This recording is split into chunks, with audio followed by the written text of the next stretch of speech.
इन दो डेट्स में से कोई एक डेट आप पीएमडीसी मुतय्यन कर सकता है, लेकिन गालिब इम्कान यही है कि इन्हीं दो डेट्स में से कोई एक डेट चूज की जाएगी। एमडीकैट 2026 से मुतालिक 6 बहुत इंपॉर्टेंट टॉपिक्स हैं जिन पे आज हम बात करने वाले हैं। सबसे पहला हमारा होगा एमडीकैट की एज लिमिट क्या होती है, एमडीकैट में अटेम्प्ट लिमिट्स कितनी होती हैं, एमडीकैट का मुकम्मल शेड्यूल कब आएगा, एमडीकैट की एक्सपेक्टेड डेट क्या है, तो आपको एग्जैक्ट डेट जो एक्सपेक्टेड है वो बताने जा रहे हैं। एमडीकैट में पीएमडीसी ने एक नया नोटिफिकेशन जारी करके एक नया पहली दफा एक नया काम किया है, वो क्या है, और एंड पे हम बात करेंगे कि एमडीकैट की फीस कितनी होती है। ये है हमारा आज की वीडियो का मुकम्मल एजेंडा। सबसे पहले बात करें एमडीकैट की एज लिमिट। तो बेटा एमडीकैट में आपको अपीयर होने के लिए कोई एज लिमिट नहीं होती। अगर आपकी उम्र 17 साल, 18 साल, 20, 22, 23, 25, 26 साल भी है तो भी आप एमडीकैट में अपीयर हो सकते हैं। एमडीकैट में अपीयर होने के लिए आपकी एज लिमिट का कोई क्राइटेरिया मुतय्यन पीएमडीसी की तरफ से नहीं किया गया। दूसरे नंबर पर एमडीकैट की अटेम्प्ट लिमिट भी कोई नहीं होती। आप जितनी दफा एमडीकैट देना चाहते हैं दे सकते हैं। एमडीकैट में जो वैलिडिटी है वो 3 साल के लिए होती है, यानी आपका एमडीकैट अगर आप आज अपीयर होते हैं तो वो 3 सालों के लिए वैलिड होगा। ये चीज पीएमडीसी के एक्ट में शामिल है, जो पीएमडीसी का कानून है यानी जो आइन है जिसके मुताबिक ये कौंसल रन करती है उसमें है। अगर इसको तब्दील करना है तो बेसिकली कौमी असेंबली से इसकी तरमीम होती है, फिर जाके पीएमडीसी के जो कौंसल के अरकान है वो इसको अपनी मर्जी से तब्दील नहीं कर सकते। ये एक्ट में शामिल हो चुकी है चीज। अब बात करते हैं अगर पीएमडीसी फ्यूचर में इसको चेंज करता है कौमी असेंबली से तरमीम के जरिए तो फिर हम आपको अपडेट कर देंगे। नेक्स्ट क्वेश्चन और सबसे इंपॉर्टेंट, एमडीकैट की एक्सपेक्टेड डेट क्या है। इसके ऊपर अभी रिसेंटली कौमी असेंबली की कायमा कमेटी बराए सेहत का इजलास मुनकिद हुआ। उसके अंदर कुछ अहम फैसले किए गए हैं और उसमें वजीर सेहत भी शामिल थे, पीएमडीसी के आला हुकाम भी शामिल थे, कौंसिल मेंबरान भी शामिल थे। और वहां पर आपको बताएं कि एक पूरे स्टेक होल्डर्स ने मुश्तरका जो लाहे अमल तैयार किया है वो क्या है। Pakistan medical and dental council ने जो तजावीज दी हैं और उसके ऊपर जो फाइनल चीजें हुई हैं वो आपके सामने पेश कर देते हैं। आपके पूरे पाकिस्तान में ए लेवल, ओ लेवल या आपके जो एफएससी के इम्तिहानात हैं उनके बाद आपके प्रैक्टिकल्स होंगे। प्रैक्टिकल के बाद शेड्यूल पहले आ जाएगा एमडीकैट का, लेकिन इम्तिहान कंडक्ट कब होगा वो एफएससी इम्तिहानात और प्रैक्टिकल के बाद होगा।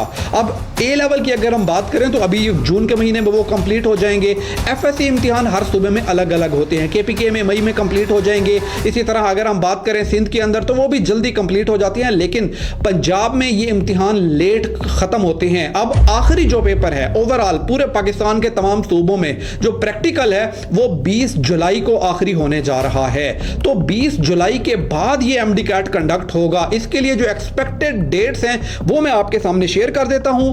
अगस्त के महीने में कोई भी एक संडे जिसमें गालिब इम्कान है 9 अगस्त या 16 अगस्त, ये दो डेट्स आपने अपने माइंड में रखनी है। 9 अगस्त को या आपका एमडीकैट एक्सपेक्टेड है या 16 अगस्त को आपका एमडीकैट एक्सपेक्टेड है। इन दो डेट्स में से कोई एक डेट आप पीएमडीसी मुतय्यन कर सकता है, लेकिन गालिब इम्कान यही है कि इन्हीं दो डेट्स में से कोई एक डेट चूज की जाएगी।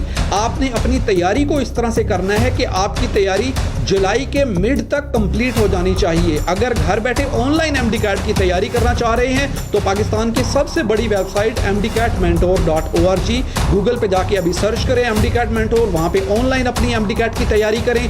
आपके एमडीकैट के तमाम टॉपिक वाइज लेक्चर्स, आपके टेस्ट डिस्कशंस, आपके एमडीकैट के पास पेपर्स, नोट्स और बहुत कुछ आपको वहां पर मिलता है। घर बैठे आप ऑनलाइन तैयारी कर सकते हैं। अब बात कर लेते हैं पीएमडीसी ने जो एक अहम नोटिफिकेशन जारी किया है वो है बायोमेट्रिक वेरिफिकेशन को लेके। आप तमाम कैंडिडेट्स जिनकी उम्र 18 साल से ज्यादा है उनका शनाख्ती कार्ड जरूरी होगा बायोमेट्रिक के लिए। Pakistan medical and dental council ने अनाउंस किया है जिनकी उम्र 18 साल से कम है उनको नाबालिगान का शनाख्ती कार्ड, जिसको जुवेनाइल कार्ड कहा जाता है, ये नादरा से बनेगा। इसके लिए आप as early as possible apply कर लें। जुवेनाइल कार्ड जरूरी होगा आप अगर एमडीकैट में अपीयर होना चाहते हैं। जिनका जुवेनाइल कार्ड नहीं होगा उनको एमडीकैट इम्तिहान में बैठने की इजाजत नहीं होगी। एमडीकैट की फीस की बात करते हैं तो पिछले साल एमडी कैट की फीस थी 9,000 रुपए, जो कि बहुत ज्यादा थी।